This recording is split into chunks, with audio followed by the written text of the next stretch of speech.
Good morning. I want to bare my soul about depression.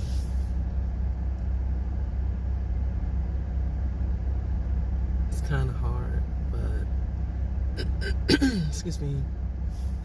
It's something that many people are plagued with, and even the strongest person is plagued with.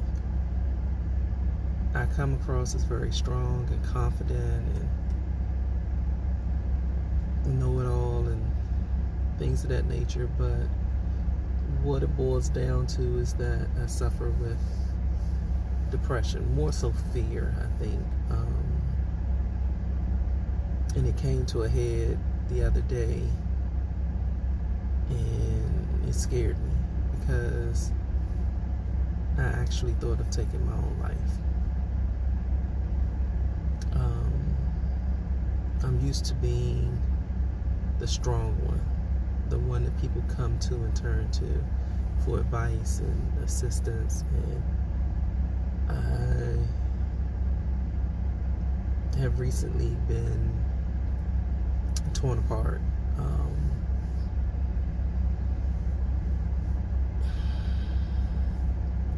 I've been blessed with so much as far as talent and love and people that love me, but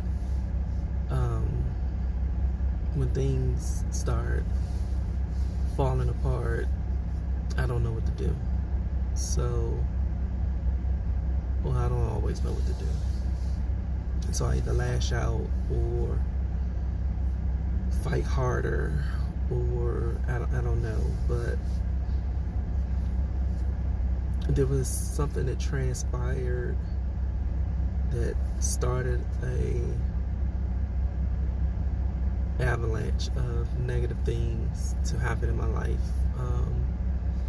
This thing happened on April 19th of this year, where I defended myself in my own home, and as a result, I had charges pressed against me. Unnecessarily. I asked an individual to leave my home, and they refused after verbally abusing and assaulting me. They refused, and when I walked past them, they took advantage of the situation and shoved me, and as a result, I punched them.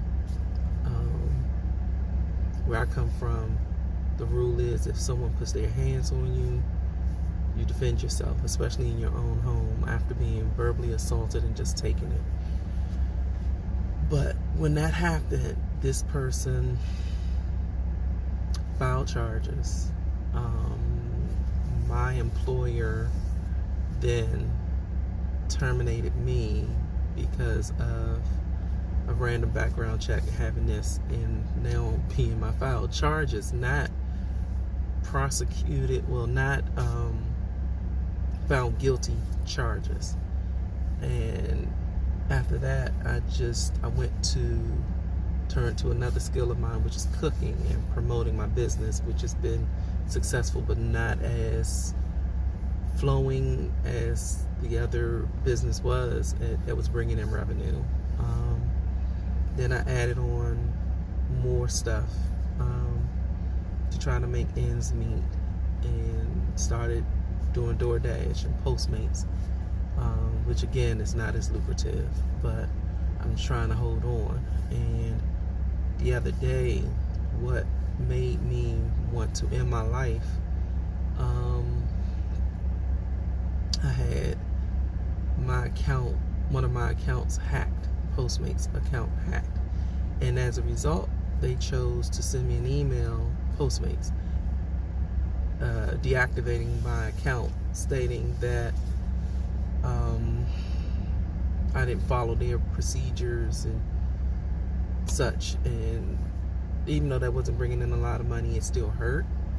And when that happened, I thought I was going to lose it. I thought I was going to kill myself.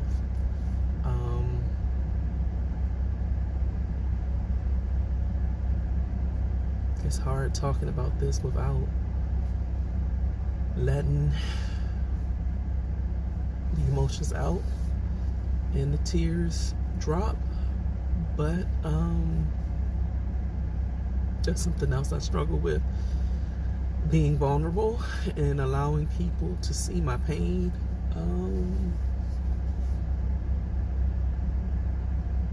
That's why I keep looking away.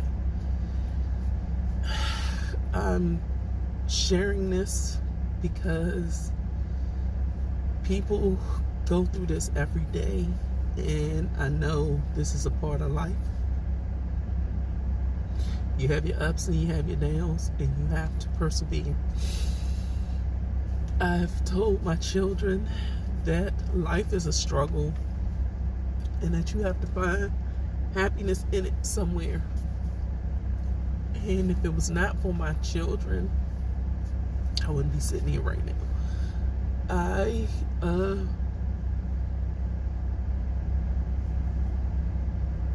When I had that urge, God showed me their faces and what it would do to them. My youngest child is 15. I have a 19-year-old, 26-year-old daughter, and a 28-year-old, well, soon to be 28-year-old, 3 boys and 1 girl. And I couldn't be selfish enough to do it, and leave them with my debt, and leave them with that hurt, and leave them with that pain, just to leave them. Couldn't do it. Or was it that someone called me in time?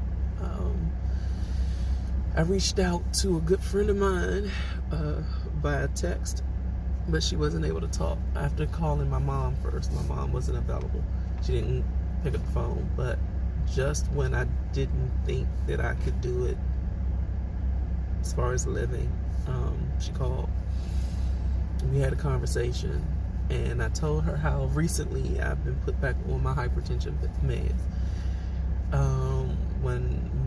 When I went into the emergency room 2 weeks ago, my BP was 191/95. If I'm not mistaken, that's near stroke level. Because it's just so hard. It's just so much. And in talking with my mom, she shared with me that when she was younger, she had actually taken a mouthful of pills. Well, she took a bunch of pills, and luckily it wasn't enough to take her life. It made her sick.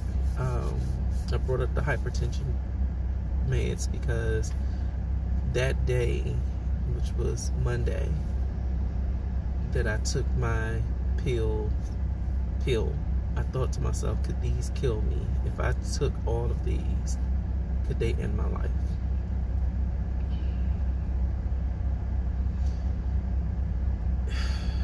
It hurts that I would even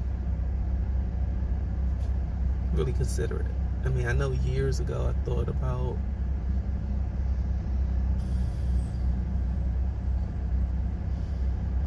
killing myself on my birthday, and how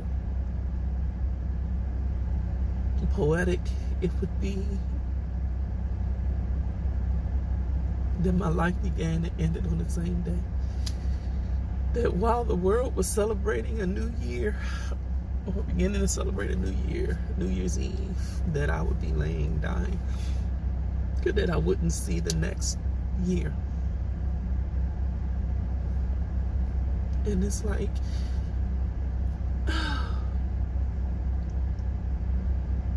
looking back through my journals, I see that I have thought about that a lot.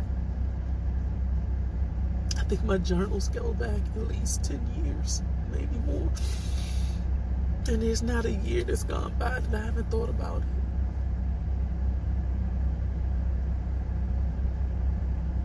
Which lets me know I'm not healthy mentally.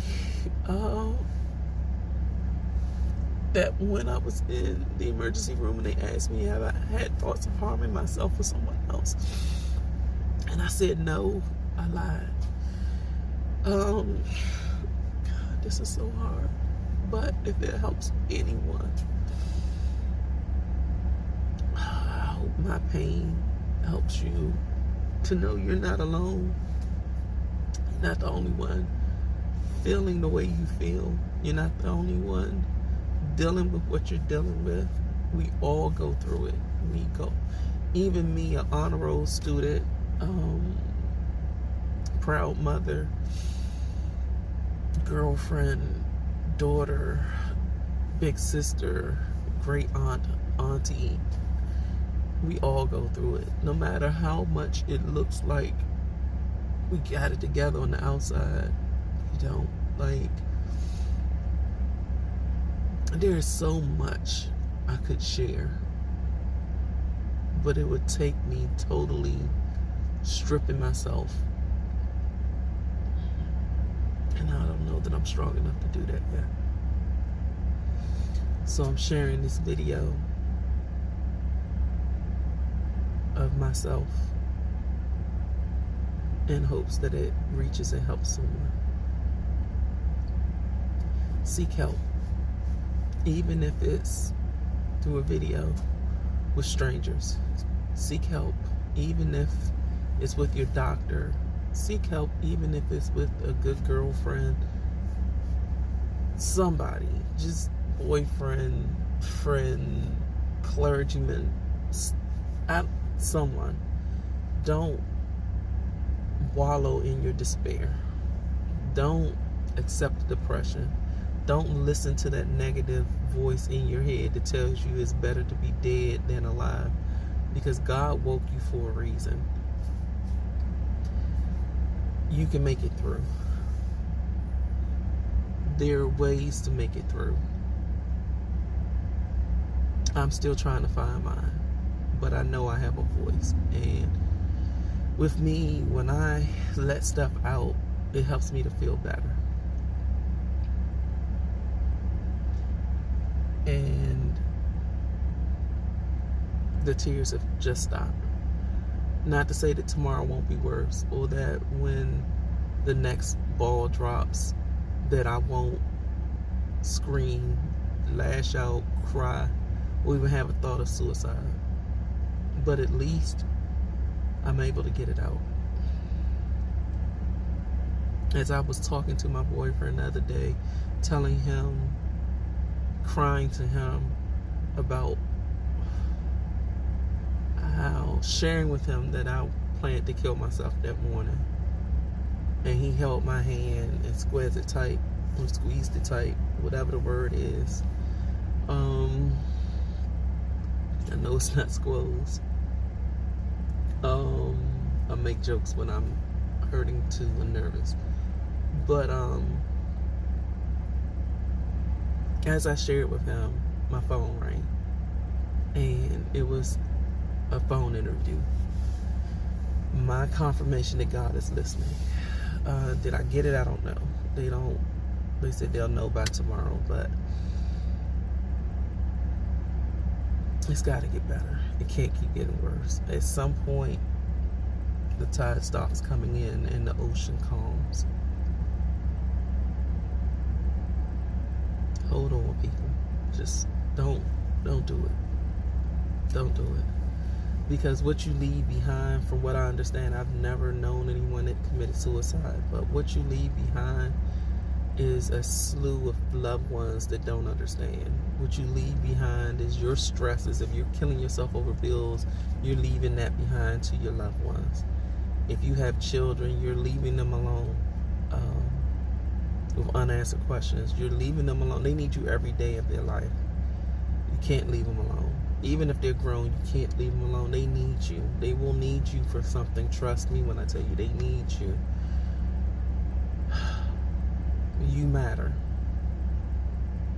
You matter. The world needs you.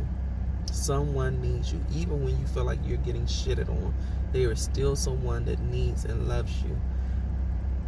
Volunteer somewhere. Go volunteer at a shelter, the Humane Society, and look at the puppies and the kittens. I mean, the smell is horrendous.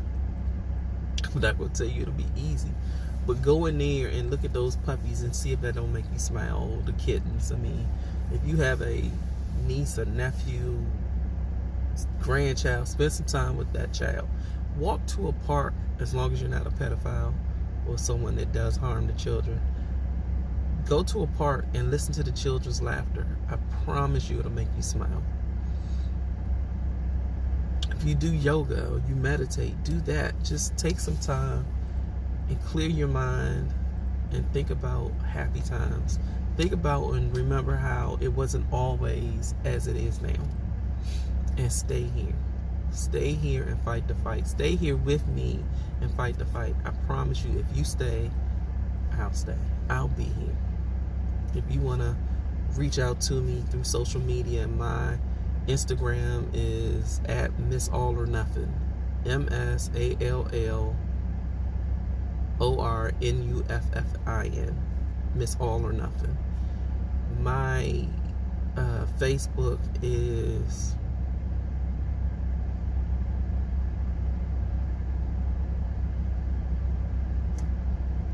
Maria Miss FYFM. So Maria MS FYFM. Let's just stay and fight the fight.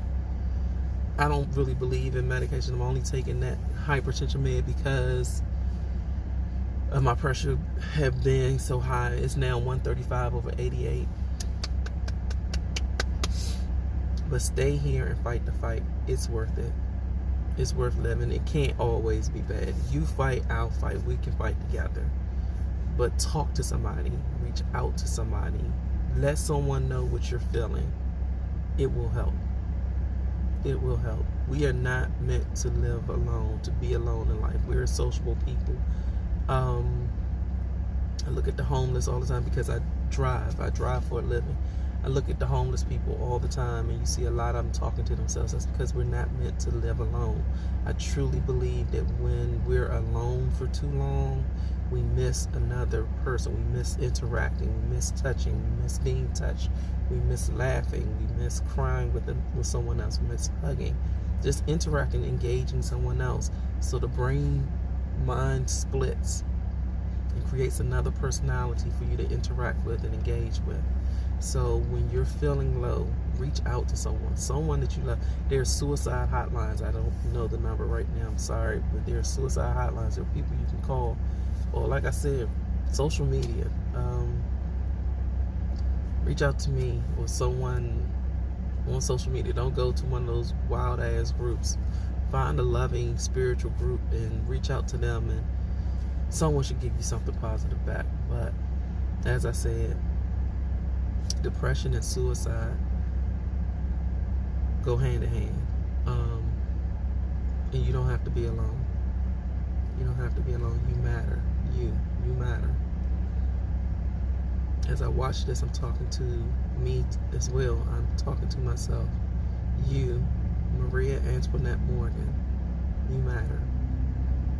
Your life might not be what you want it to be right now, but you're living. You're still successful in that. Every time you get knocked down, you found a new talent or a different talent, and you make it work. You get back up and you fight. Fight, people.